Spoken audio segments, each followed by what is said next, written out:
In a quiet village surrounded by rolling hills, there lived an old widow named Agnes.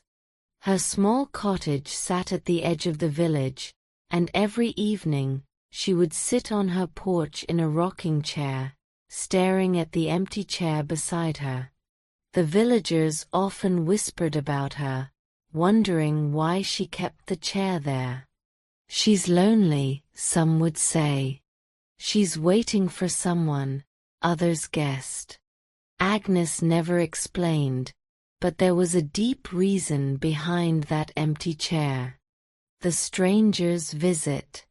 One cold evening, as the sun dipped below the horizon, a traveler named Lucas knocked on Agnes's door. He was lost, weary from the road, and in need of shelter. Agnes, without hesitation, invited him inside.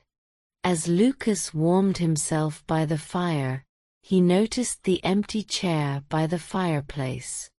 "Is someone joining us?" he asked curiously. Agnes smiled, her eyes reflecting a mixture of sadness and wisdom. "That chair is reserved for someone special. Would you like to hear the story behind it?" Lucas nodded, intrigued. The promise. Agnes began her tale. Many years ago, when she was a young woman, she had a best friend named Clara. They were inseparable, sharing dreams, laughter, and the occasional tear. They promised each other that no matter where life took them, they would always make time to visit and sit together, sharing stories. As time passed, Clara moved to a distant city for work. Letters were exchanged less frequently, and eventually, they lost touch. But Agnes never forgot their promise. "I keep this chair here," she said, "because I believe one day, Clara will return, and we'll fulfill that promise." The stranger's reflection.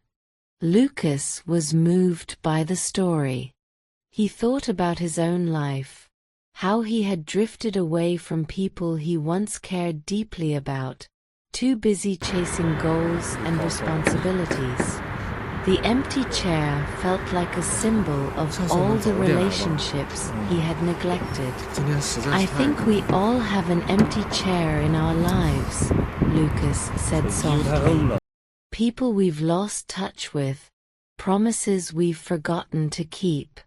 Agnes nodded. "It's never too late to reach out, you know. Sometimes, all it takes is a letter, a call, or even just a thought to start bridging the gap." A letter to Clara. The next morning, before Lucas left, he watched Agnes write a letter. "Dear Clara, it's been many years, but I still think of you. If you ever find yourself near the village, know that my door is always open, and your chair is still waiting." Lucas promised to deliver the letter if his travels took him near Clara's city. Inspired by Agnes, Lucas began reaching out to old friends and family members he had neglected over the years. He realized how much joy it brought him to reconnect, to rekindle bonds that had once felt lost. Months later, Lucas returned to the village, carrying a smile and an envelope. Inside was a reply from Clara. One evening, as the villagers walked past Agnes's cottage, they saw something unusual. The once empty chair by the fireplace was no longer empty. Clara sat there, holding Agnes's hand, both women laughing and crying at the same time. It was a reminder to everyone in the village to cherish their relationships, to keep their promises, and to never leave chairs empty in their hearts. Let's learn some words from this story. Nostalgia. Meaning: a sentimental longing or affection for the past, 上次我们早 often 点来 for a 吧， happy memory. 今天实 Example: 在是太赶了。 Agnes felt a wave of nostalgia as she remembered her childhood Beautiful. days spent with Clara under the oak tree.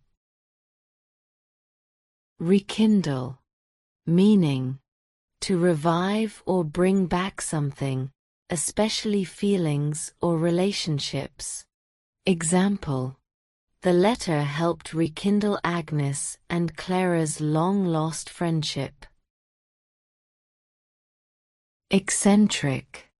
Meaning: unconventional or slightly strange in behavior or appearance. Example: the villagers thought Agnes was eccentric for keeping an empty chair on her porch, but her reasons were deeply meaningful. Weary. Meaning: feeling tired or worn out, often due to hard work or a long journey. Example: Lucas, weary from his travels, was grateful for Agnes's warm hospitality. Don't forget to like, share, and subscribe.